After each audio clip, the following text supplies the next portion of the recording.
आता हा प्लॉट कोणत्या वर्षात त्यामुळे किती महिन्याचा आहे आणि इथं जर पाहिलं तर आपण कम्प्लिटली 1.5 फुटाची मुळी त्याला सगळ्यापेक्षा यावर्षी मला चांगला रिझल्ट आला बा. स्टार्ट पासून जर समजा ट्रान्सफॉर्म क्वांटिटी जर ठेवलं तर सडीचा हा विषय हा जवळपास 90% थांबतो. आता समजा मी जवळपास 7 ते 8 वर्षापासून अद्रक लावित होतो. लावायची चालूच आहे, बंद केलीच नाही, जशी सुरू केली तशी. पण सगळ्यापेक्षा यावर्षी मला चांगला रिझल्ट आला बा.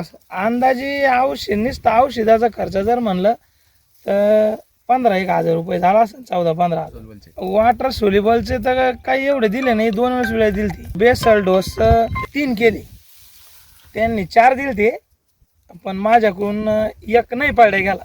किट होती आणि 10-26 होता. सांगताना मी त्याला सांगितलं होतं बाबा वरून द्यायपेक्षा तू खालून द्यायचं प्रयत्न कर, जे देतो येते आणि एकापेक्षा जास्त वेळ. फुटण्यासाठी आपण सुरुवातीला 3 बुलेट म्हणजे 4 बुलेट एकरी आणि लिटर दिलं होतं 200 ग्राम. आपण ते 2 ते 3 वेळेस रिपीट केलंय, म्हणजे 1-1 महिन्याच्या अंतराला असं लागोपाठ. म्हणजे सुरुवातीला दिलं पण वेळेस आपल्याला मुळी कमी वाटली. आज ही मुळी जर आपल्याला दिसत असेल तर ज्यादा तर म्हणजे त्याचं 90%च रे बुलेटमध्ये. मायक्रोन्यूट्रन म्हणजे आपण किंगस्टार डीएफ दिलं, त्याच्यानंतर रेड वन दिलं. किंगस्टार डीएफ मध्ये तुम्हाला ग्रोथ आणि याची स्टम्पची जाडी, हिरवेपणा एकदम चांगलं जाणवलं. आणि आता हा प्लॉट इतका म्हणजे हिरो होता आपला, आता उशीर झाला आपल्या याला खरं चालू.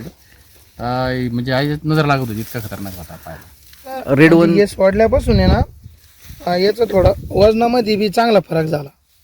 कारण की पहिलं मोजलं होतं ना आपण, तर त्याच्यानंतर हे सोडलं आणि परत मोजलं. 1,700 हा, मग त्या 2 किलो 200 ग्राम भरली नंतर. मग आता किती भरतं ते पण आता किती भरतं आता ते मोजल्यावरच कळलं आपल्याला. हा साईज बनायसाठी तुम्हाला एकदम म्हणजे बेस्ट कार्यक्रम आला त्याच्यामध्ये. आणि शेवटचं पण आपण टार्गेट आणि रेड वन अजून एक ड्रम बकेट. आता ड्रम बकेटला हा जी खड्याची जी उभी लांबी आहे ही खूप चांगल्या प्रमाणात वाढली. आणि शायनिंग त्याच्यावर जर तुम्ही बघितले आता तर ही शायनिंग तुम्हाला एकदम म्हणजे खतरनाक वाटते. आणि म्हणजे मेन विषय काय की वॉटर सोल्युबल पेक्षा बेसल डोसला खूप महत्व आहे. आपण जे सडीचा हा जो प्रॉब्लेम येतोय तो, आणि बाकीच मग आपण समजा या गोष्टी द्यायला पाहिजे. कोणत्या प्रत्येक स्टेजला आपण मायक्रोन्यूट्रन दिलं पाहिजे, बुलेट दिलं पाहिजे. प्रत्येक स्टेजला हे 4-5 आपण आयटम जर दिले तर भरपूर मोठा फायदा. सडीसाठीला आपण सुरुवातीला हे दिलं होतं आपण मॅटलॅक नाही दिलं ते, कारण ते वाढ थांबवतं. तर त्याच्यासाठी आपण ट्रान्सफॉर्म आणि हे दिलं होतं क्वांटिको. प्रमाण दोनदा दिलं आहे आपण त्याला. प्रमाण किती दिलं होतं? प्रमाण 2 ते 2.5 लिटर. मला वाटतं एका ठिकाणी 1-2-5 फुटे आणि त्याच्यानंतर ती वाढून नाही दिली आपण. तिथं ड्रेंचिंग बी दिलं आणि सेपरेट सोडून द्यायला लावलं. त्याच्यानंतर ती वाढलीच नाही पुन्हा. क्वांटिकोन ट्रान्सफॉर्म किती वेळ सोडला बरं? माझ्या हिशोबानं 2 वेळेस गेलाय. आता याच्या मुळीचा हा जो विषय घेतला तर हा जवळपास काही ठिकाणी 1 फुटाची मुळी डायरेक्ट आता. या मुळीची लांबी जर बघितली तुम्ही तर हा विषय तुम्ही बघा. आता हा प्लॉट कोणत्या वर्षात त्यामुळे किती महिन्याचा आहे आणि इथं जर पाहिलं तर आपण कम्प्लिटली 1.5 फुटाची मुळी त्याला आज.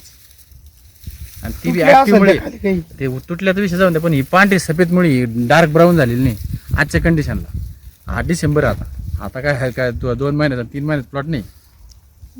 साठी स्ट्रॉंग बकेट दिली होती, त्याच्यानंतर फुरवणीसाठी टार्गेट आणि रेड वन दिलं होतं.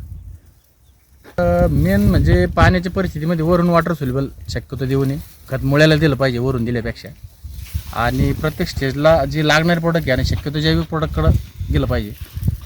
पूर्ण आपण काय करतो ज्यादा तर जे द्यायचा प्रयत्न करतो, ज्यादा तर लोक साईजसाठी जे द्यायचा प्रयत्न करतो तो सडीचं जास्त लोकांचं नुकसान होतं त्याच्यामध्ये. शेतकऱ्याचं सड जर थांबवायची म्हणलं तर ट्रान्सफॉर्म क्वांटिकोचा जास्त फायदा होतो आपल्याला जास्त. जे विक्रेते आहेत, कृषी विक्रेते, त्यांच्यासाठी एक सल्ला द्या तुम्ही काहीतरी. ट्रान्सफॉर्म आणि क्वांटिको जर सडीसाठी दिलं तर माझ्या हिशोबाने 80% सड कंट्रोलवर राहिली.